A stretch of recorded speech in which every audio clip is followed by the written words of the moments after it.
Hello, everyone, and welcome to today's monthly free webinar from the Center for Financial Social Work. The title is Preparing for the Economic Ambiguity of 2025, and that's certainly a reality as December and the whole year dwindles down. My name is Rita Wolfson.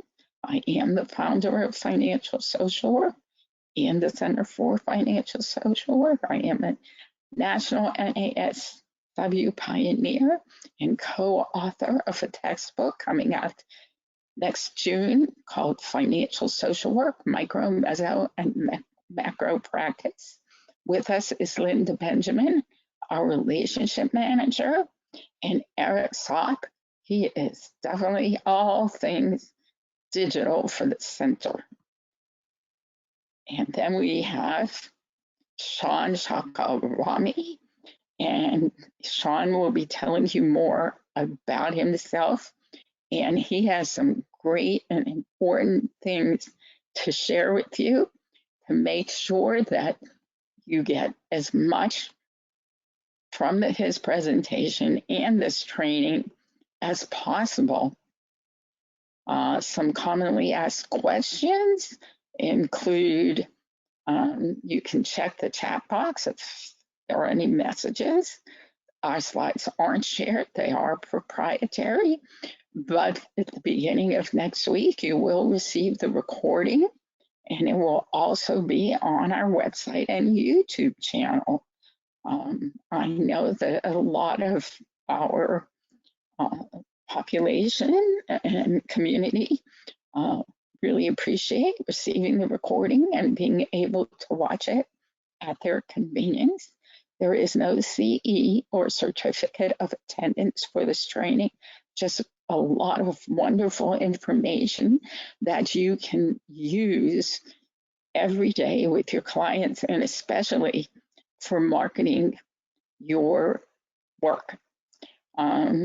If you have questions, type them into the question box and we will answer as many as time permits.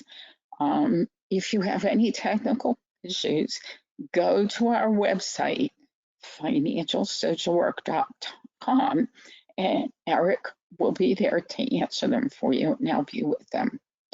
I'd like to start our trainings with our financial social work affirmation. It goes just for today. I will love myself enough to face my fears, practice self-acceptance and embrace hope, silence my inner critic, speak my truth, and make peace with myself and with my past. Just for today, I will give myself permission to eliminate toxic people, beliefs, and behaviors from my life and prepare for a better tomorrow by healing my relationship with my money and with myself today. I think that captures the essence of the work that I've been doing for over 2 decades. We want you to stay tuned because we have a special discount that we will share with you at the end of this training. So financial social work, what it is, what it does, who needs it, when and why. I'm going to explain this to you in a few slides before handing it over to our guest speaker. There's one simple truth that goes that no one chooses to have money problems, but most people do. They need trustworthy, reliable professionals with whom to process all things monetary. They need a safe, non-judgmental space where they may talk and learn about money and process all things financial. And everyone needs someone and somewhere to share their money secrets and questions, the ones they've been hiding from or avoiding all of their lives. They need someone who practices financial social work. It is an inclusive certification and it's available to everyone.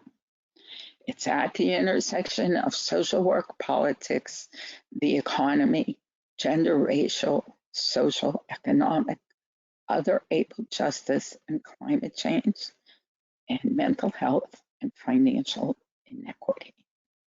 It's a behavioral model addressing the thoughts, feelings, attitudes, beliefs, values, and experiences that drive financial behavior. That's because until and unless behavior changes, nothing changes. So financial behavior is how one earns, spends, saves, shares, and borrows. My work is very heart-centered, approaching money and life from a perspective of healing, acceptance, courage, wellness, transparency, and honesty.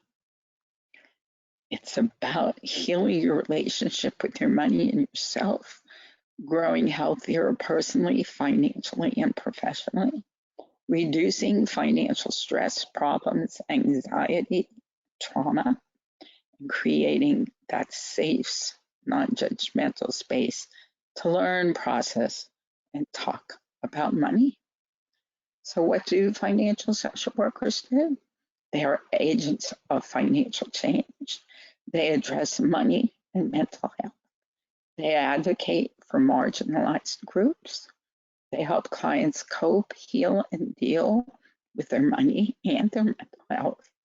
They work to heal their own and their clients' relationship with money and self, and are committed to gender, social, and economic justice. We offered certification with CEUs, a payment plan, 3-year renewal with CEUs. We just last month introduced video programs of the certification. It's not the certification, but it is video programs of financial social work. We have a partner program, a directory, a magazine, and a client program. We have lots of things. We have a collaborative to support you and many free downloads from our website. Financial social work is a change model. It's always about financial behavioral change. And now it gives me great pleasure to turn myself off and turn Sean on. Let me make him the presenter. And be sure and stay with us, not only for the discount announcement, but because Sean's going to start talking about reimbursement, but then he's going to be talking about developing and marketing your work. So, you have it, Sean? I do.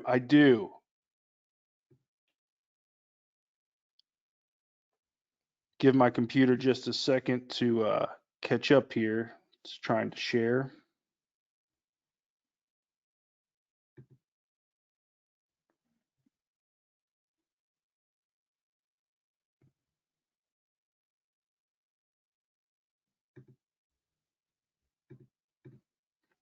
Okay, can everyone see my screen now? Yes, Sean.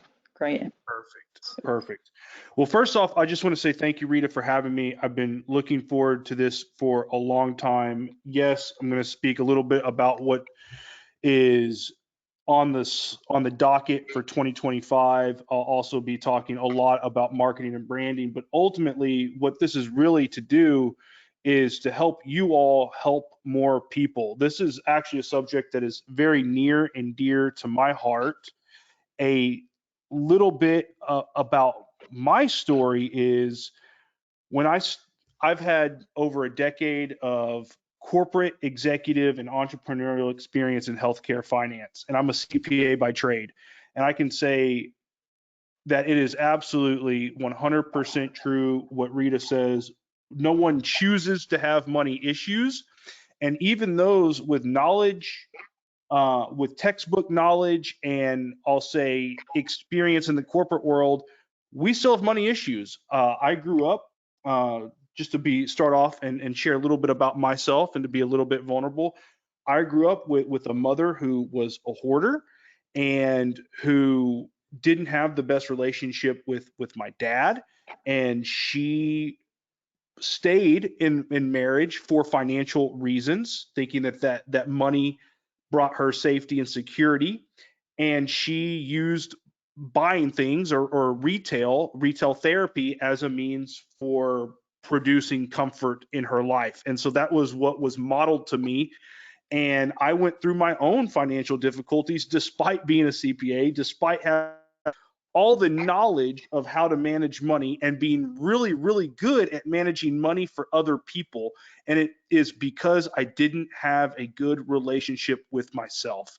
And that's why I really love working with people in the mental and behavioral health space, because you guys get it. You guys get it better than just about everyone else. So, um, I'm actually in a little bit of a rebrand and pivot. When I started Opelio, I really focused on reimbursements from the insurance companies and doing contract negotiations. And through my work at Opelio, I was appointed to the state board of LPCs in the state of Texas. And I've had the privilege and honor of working with the majority of my clients are in the mental and behavioral health space. And I've had the honor of adding millions of dollars back to their businesses through contract negotiations. However, the ambiguity going into 2025 is the insurance companies don't treat mental health very, very well. Many of you probably already know that, and it's not a poll question, but if you just want to put in the chat,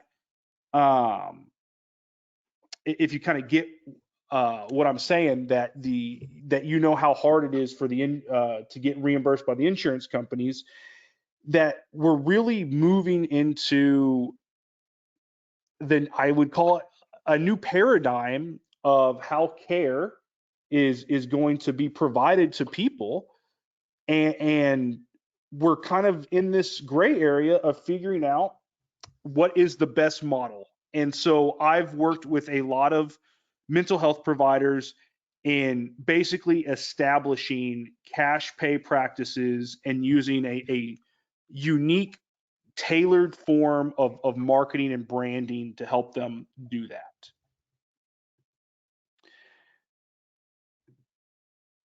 Before we jump right into the marketing and branding, I do want to just give you a brief synopsis. Because no matter what we do from a marketing and branding perspective, the first poll question here is, do you believe that Medicare and insurance reimbursement rates affect you or your practice, your business? And there's some different options here. So I want to give you just a moment so I can kind of see your answers, and then I'll give you my take on it. Okay, I just launched the poll. Perfect. Except I don't see. Okay, there it is. Does everybody see it, I hope? Oh, maybe not. Okay. There you go.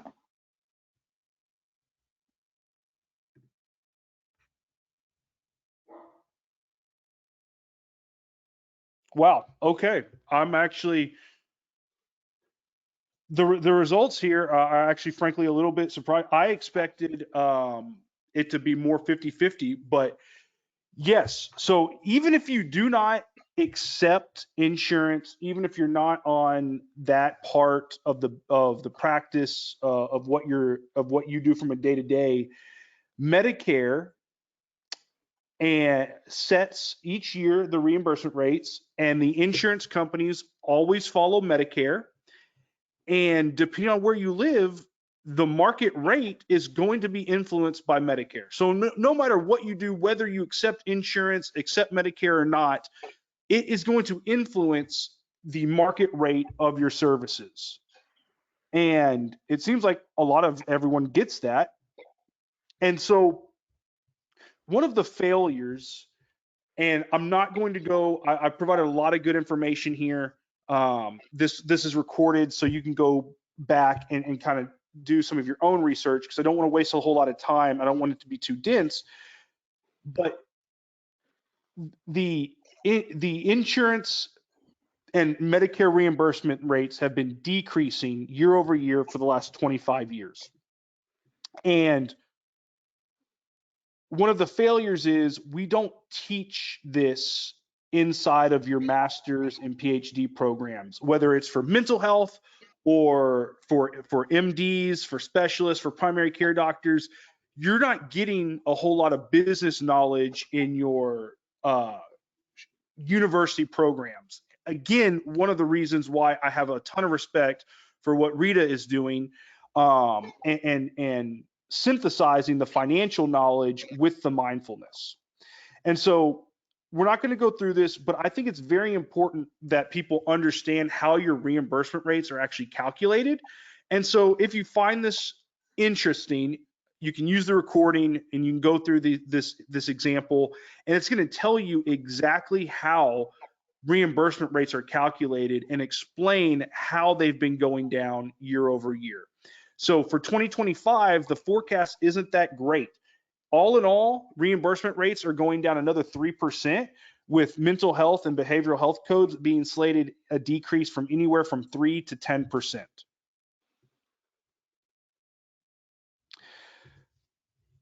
So what I've really been helping my clients do to overcome these trends and these ambiguities in the economic landscape is direct response marketing and branding. So what is direct response marketing? Well, it starts with understanding your ideal client and having a clear niche. So I'm going to give a few moments here. This is the second poll question. And I think by answering this and going through the next exercises here, it's going to be super, super helpful.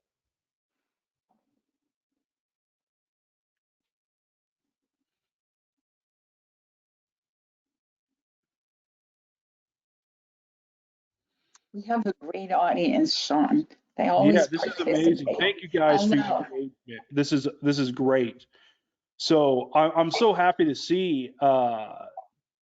some of these results come in. You know, there's a pretty solid majority saying yes, I clearly understand, and then second, you know, somewhat, which is really, really good.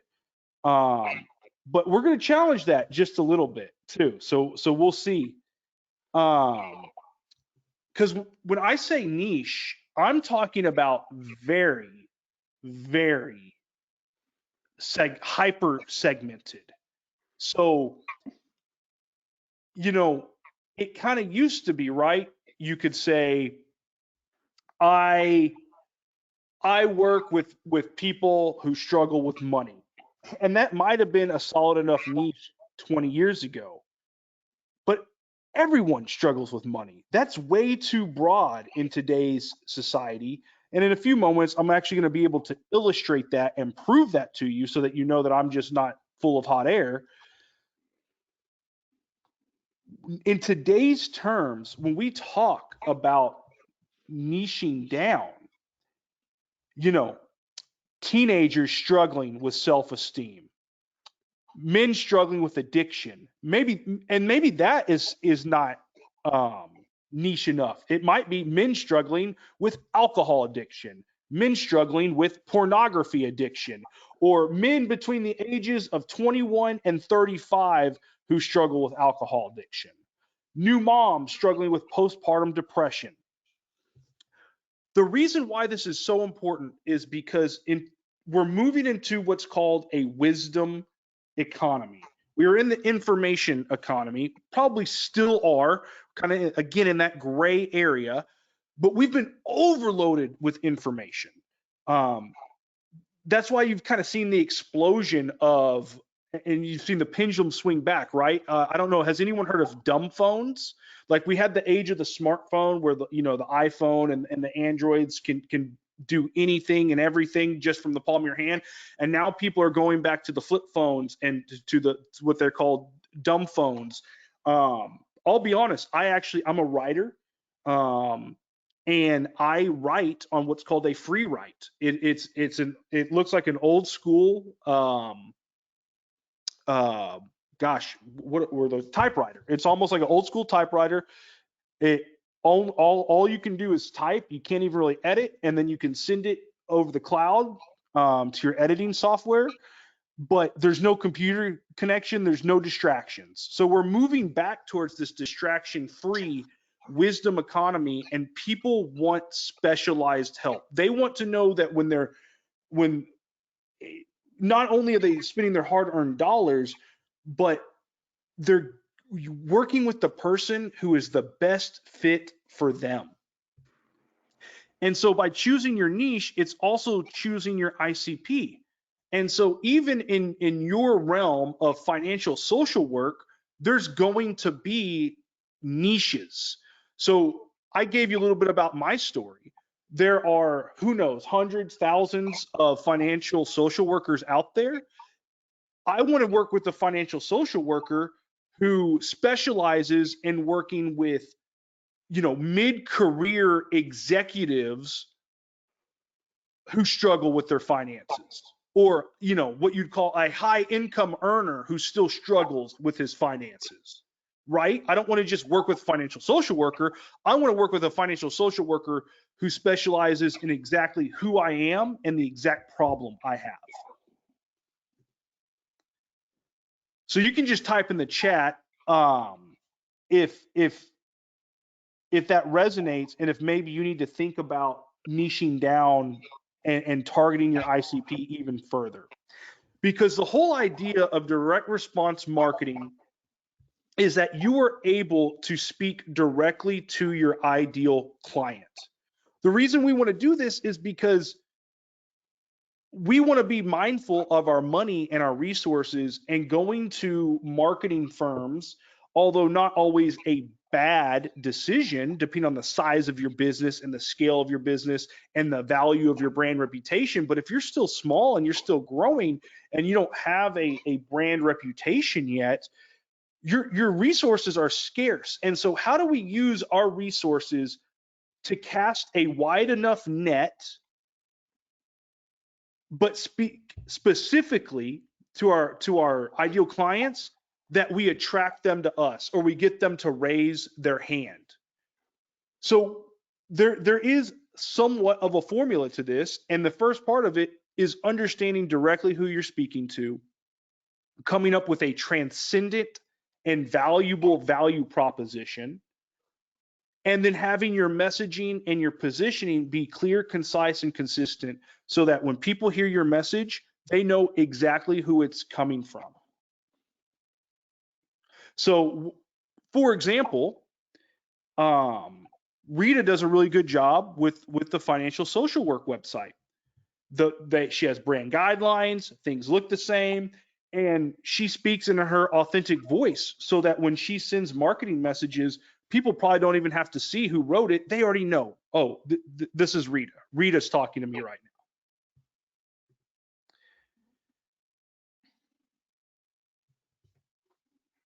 And so the second step is we want to use direct response marketing to speak directly to our ideal clients, so that they start raising their hands, attracting them to us. That gets us the more short-term, what I call wins. We're helping people more quickly. But some people aren't going to be ready yet. They might love your message, but they may not have suffered enough pain to want to change yet. They may not be in the right life situation to pay for your services. Or, I mean, sometimes in this field, as I'm sure you guys know,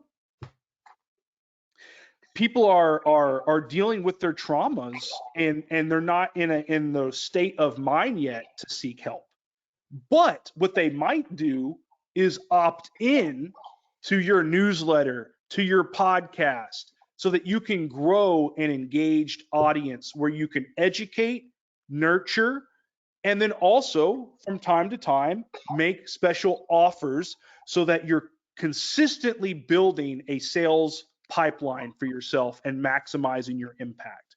So we do that, by offering free value, a lead magnet, and having a platform or building a platform. My favorite is newsletter and podcast, so that you have an engaged base of followers. Now, it is very, very important. I'm going to say this over and over and over again if you ever work with me more. This is not about quantity. This is about quality.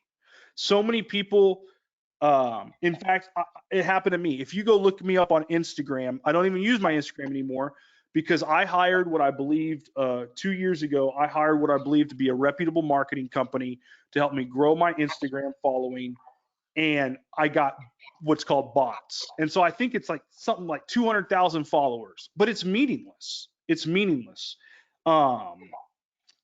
That it's not about the quality, or sorry, it's not about the quantity of how many followers or how many people are in your database or in your email list. It is about the quality, and are they the right fit. So like I have a newsletter where I write almost daily on topics such as my faith and mindfulness, and I have people drop off from time to time, and I don't get upset when people drop off, because when people drop off, it's making space for the right person to be there.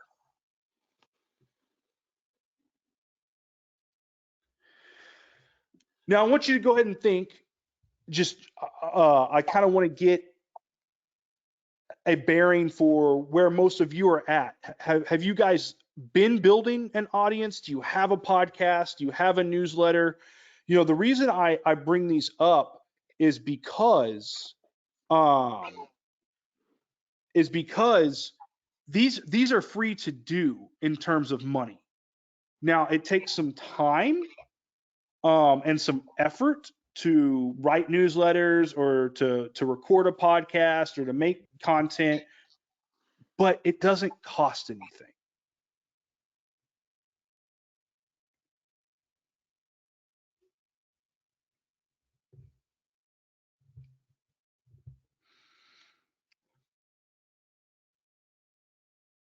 Okay, great.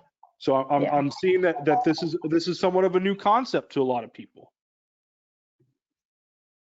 Which is why, Sean, I said we have to have you back for a follow-up training. Yes, and I would love that. And so here I want to illustrate exactly what I'm talking about. So what I've done here is let me just show them the results. Yeah, go for it, please. Okay. Yep. Perfect. Pretty interesting. Yeah. This is good. This is good. So I think walking through this example is going to be really, really helpful. Go ahead. So what I've done here is I live in Fort Worth, and I Googled narcissistic trauma counseling near me. And so this was probably the fourth or fifth site. So this means if it's the third, fourth, or fifth site that pops up on Google, it means that they're paying probably $10,000+ a month on what's called SEO, or search engine optimization, for those keywords: narcissistic trauma, abuse, or narcissistic counseling. And this was their homepage, or like the main feature of their homepage. Now, there's nothing wrong with this, but this is traditional marketing. And this is what you can do when you're probably about the size of this. Now, I'm not going to put names out there, but when you're the size of this type of business. The reason it's traditional is because, look at this. It says specialized therapy in Fort Worth, Texas. I counted it. There's 40 different topics on this page, from ADHD all the way, the very last one is video game addiction, and everything in between. Okay. Now, if I'm dealing with narcissistic trauma abuse, and I go to a website and it has one bullet point on what I'm looking for, does that really position that practice, that provider, as specialized therapy? Maybe, but probably not. So I want to show you direct response. So this is someone that I follow on Instagram. Her name is Samantha. To my knowledge, I did a Google search. She does not have a website other than she has a link tree, but she doesn't have like a formal like www.samantha or .informed healing website. But what she does have is she's using her Instagram page totally free, and she's making content every day. And every single piece of content is talking about one thing: narcissistic abuse. That's it. And if you are to watch some of her videos, you would see that she is an expert, because when she talks, it's like, oh my gosh, you read my mind. And so my question now becomes, if you were to Google narcissistic trauma abuse and you see this page, and you've been following her maybe for a while, and you see the page I just showed you, who are you more likely going to reach out to? And it's okay if you're more, if you gravitate more towards the traditional model. I do know that I think some people do gravitate more towards that. I think the younger generation gravitates more towards the niche communities. But the reason I show this to you is because what Samantha's doing here is absolutely free, and she has, now again, I don't know about the quality of her followers, but she's been doing this a long time, and she has over 100,000 followers.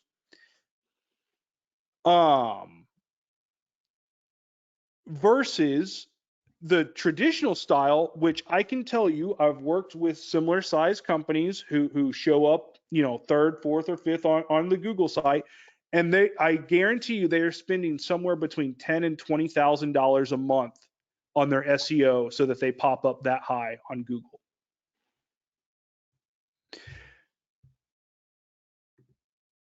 So just to further illustrate it, I have a third one. So on this one, I Googled marital counseling. This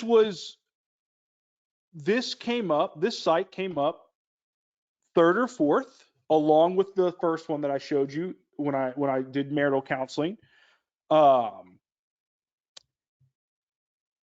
this person, I can't name names, but I know whose website this is, does not spend any money on paid ads or SEO, and yet they've come up third or fourth on Google in Fort Worth when you say marital counseling in Fort Worth, or marital counseling near me, and your location is near Fort Worth, Texas. And the reason why is because her entire website, which I took a screenshot of her homepage, speaks directly to the anxiety and the pain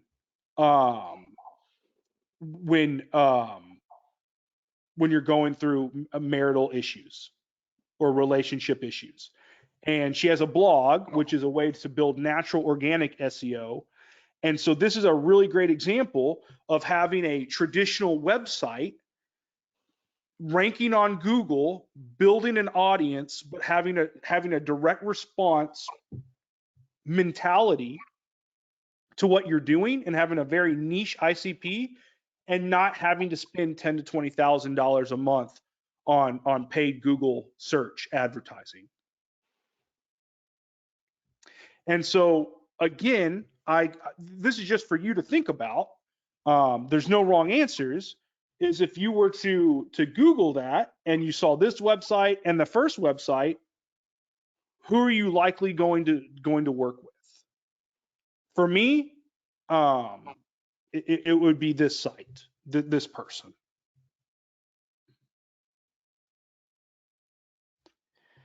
Now, because we're in the financial social work webinar, here I give you the actual tools, many of them free, to create your content. So I'll leave this up for a moment. There's a lot of great websites, affordable, cheap microphones.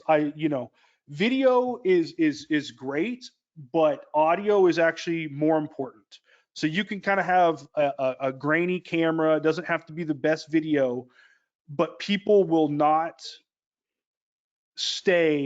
listen if the audio is poor. So I do suggest, if this is something you're interested in, that you invest a little bit into a decent microphone. 50, 75 bucks will get you what you need.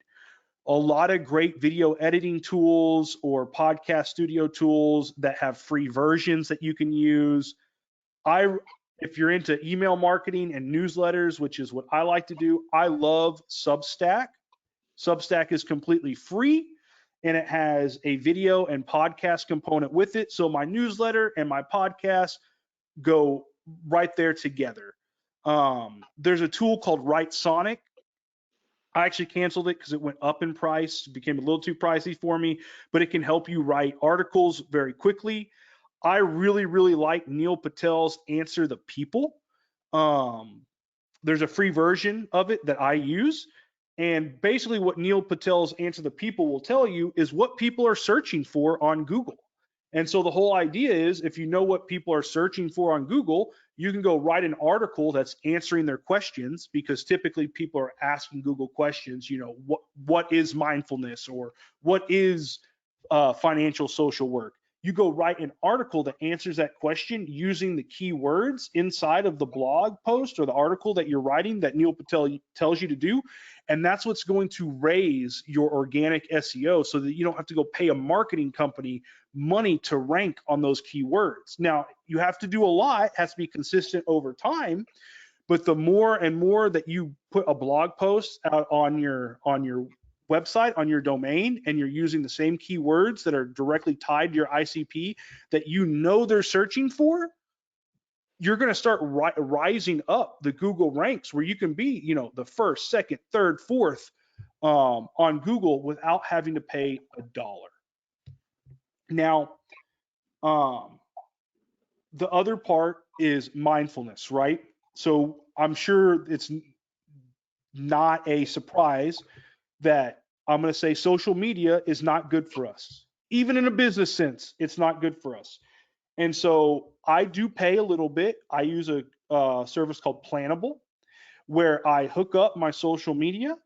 I do all my content. I try to do it in chunks, and I try to do it by theme. And I basically use Plannable to create a content schedule, so it will post it to my accounts automatically, where I don't have to be logging into my social media on a daily basis. One big thing is, I highly discourage you, do not use the pixels. So one of the reasons why I'm so passionate about getting this information out is there's a lot of marketing companies that don't understand HIPAA, and they will take your money, and not only will they take your money, but if they don't understand HIPAA, they could make you liable for a big time HIPAA violation. You can Google the Meta healthcare lawsuit on your own time if you haven't heard about that. But essentially, these pixels are the trackers.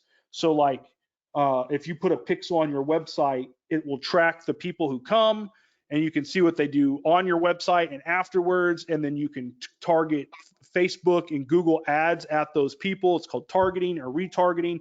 It's a really awesome way to market and advertise.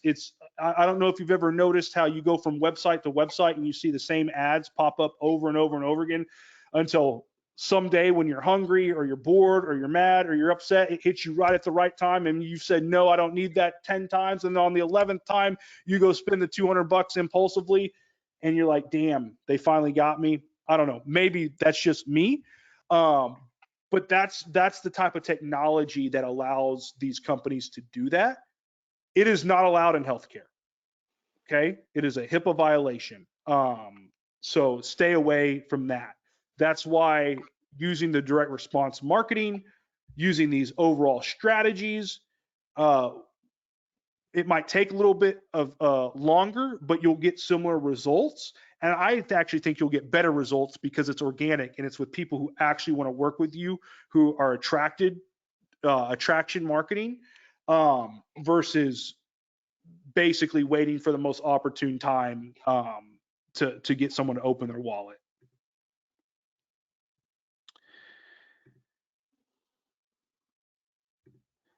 Okay, the next piece here is there are so many complementary services, and building a brand will open new doors for you. Like, for example, I just had one of my first viral newsletter articles. It went viral on LinkedIn. It was about basically about what happened to the United Healthcare CEO, and I've already had someone offer me a speaking engagement, a paid speaking engagement based off that article. So the reason I bring that up is because that is a form of networking.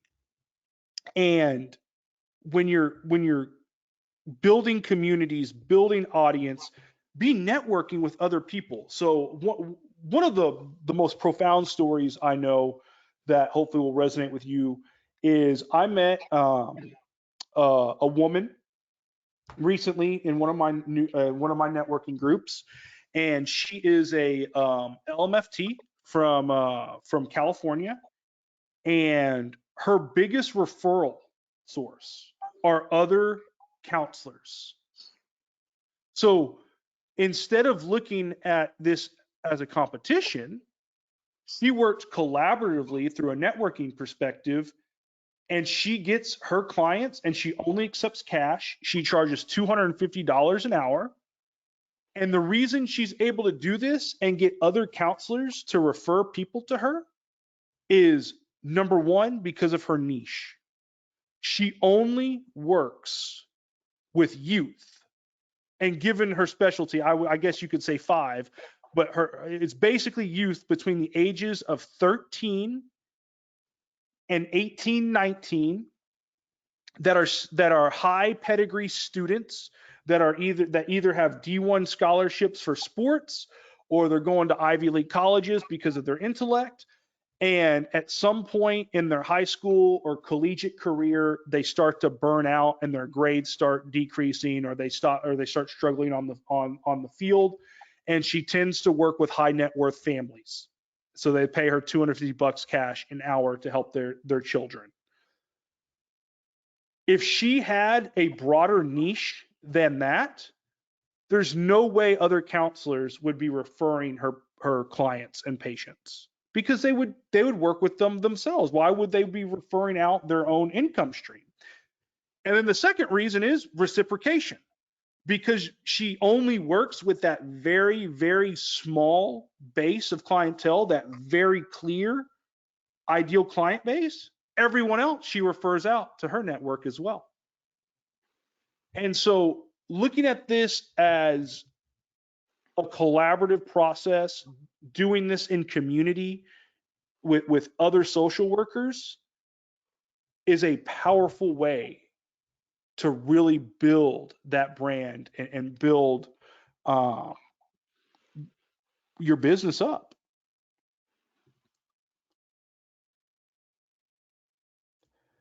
So I know, for example, Rita is, I think she just talked about authoring or co-authoring a textbook. Guys, there's nothing holding you guys back. I wrote a book out on Amazon called Resonate. Get together, write a book with someone else. That's a really popular way now to establish brand authority. But be out there networking, establishing partnerships. I think for me, my next step is, I really love the in-person. I'm just a social person, and so I'm going to be getting into in-person events. I've seen people in your line of work host retreats, conferences. If you're not afraid to be a speaker, raise your hand and try to speak at a local conference. there's so many other things that you can do to help build your brand, attract clients to you, and also monetize and get paid. And this is how you're going to scale your business. It's extremely hard to scale healthcare in terms of more locations, more providers. Um, but thinking outside the box and doing it through a brand scaling strategy and a communication strategy, a partnership collaboration strategy, that's where I'm seeing a lot of people have a lot of success. And so here is our last poll question. How quickly can you put the information that you learned today in practice? I would challenge you that there's stuff in here that you can immediately start doing at no cost that will help you.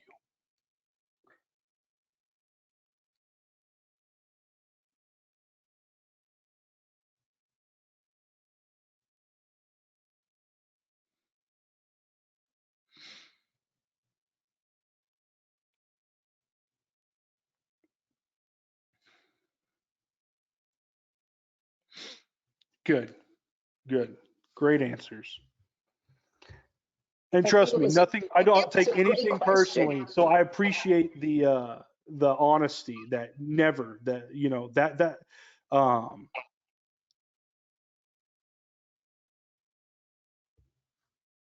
Okay. If you want to vote, go ahead, because we're going to close it down. 5, 4, 3, 2, 1. Okay, we'll close it and share it. perfect. Good. So it looks like the vast majority, you know, got at least something out of it. Absolutely. So guys, I really appreciate your time. You know, to conclude here, we're in a changing economy, we're in a changing industry. If you want to dive deeper, I have some links in here. Opelio.substack.com is my free newsletter and podcast. I write there weekly, just about on that one, about things just like we went over today. I do some private coaching specifically only for mental health on these topics as well. And on this last page, I put all my contact information, Sean@opelio.io. So that's SEAN at OPILIO.io. You have my cell phone number here. There's a link if you want to schedule an actual video call with me.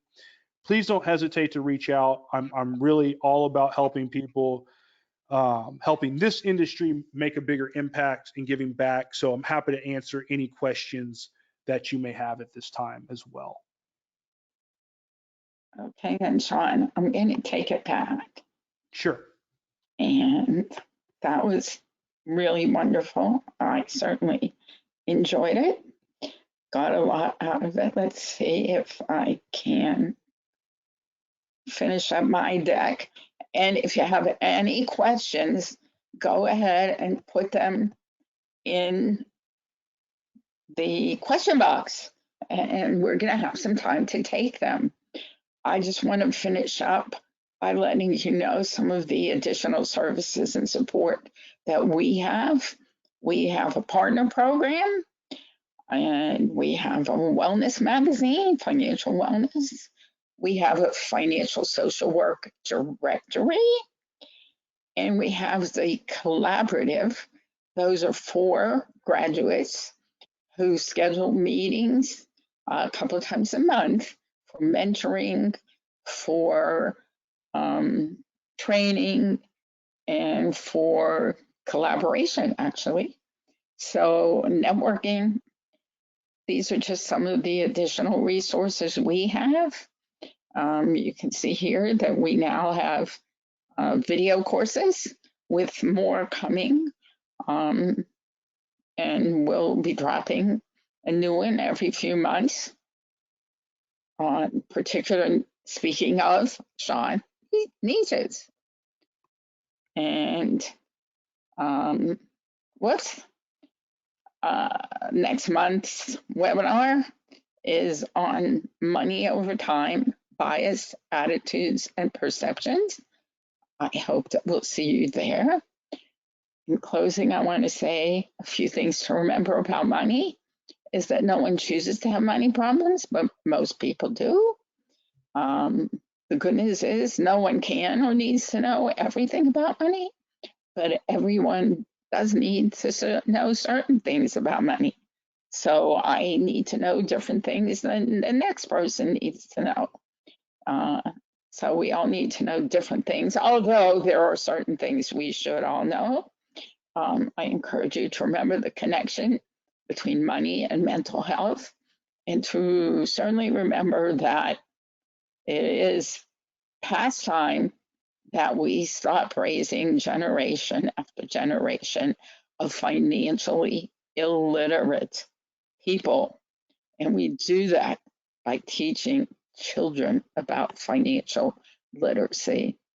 Now is the time to invite greater financial health and wellness into your practice, your casework, your client work, your classrooms, your workplaces, your communities, your conversations, and most of all, invite it into your own life. And it is time to become an agent of financial change. And hopefully, our textbook, which you see right here, will help people do that, certainly on the graduate level. So, in closing, those of you who have stayed with us today, I wanted you to know that we're offering a 15% discount, and you need that code, and that discount is good for everything on our website. So we can now take any questions you have. Linda, do we have questions? Yeah, I see some here. I'll go through some of these really quickly. I'm going to try to do it in order too. Yolanda, if you're still on, does reimbursement rates decrease over time to inflation and costs of living increasing? Exactly. So I'm not going to get into the dense answer, but yes, that's exactly what's happening. It's sometimes the dollar amount will still increase, but the dollar amount does not increase in terms of actual value. Um, it would take another 30-minute webinar just to unpack that, but that's exactly right. So someone asked, what does ICP mean again? Ideal client persona. Someone asked, is there a way to work as a one person in nonprofit and to do the work with grant funding? Stephanie, I'm not an expert in nonprofits. I actually think I've seen something similar to that before. So I want to say that it probably is possible, but you'd have to ask someone who's more of an expert in the nonprofit side of things. What does this have to do with economic ambiguity in 2025? So Vanessa, really good question, and I understand. So Rita and I went through this deck. There was a little bit more on the reimbursement side in the beginning. We decided to cut that down, but the whole idea being is there's a lot of economic ambiguity with the decreasing rates, with the vertical consolidation of health insurers buying up providers, and the platforms that providers use in mental health. For example, Blue Cross Blue Shield parent company HCSC is a lead investor in a platform called Headway. So essentially, the insurance companies are taking ownership, equity ownership of the providers, which makes it an even more complex field to navigate. And one of the best strategies for success in navigating this ambiguity is what we just talked about, which is on the marketing side, and building a kind of independent self-pay, cash pay practice, so you're not totally dependent on the insurance companies and reimbursement.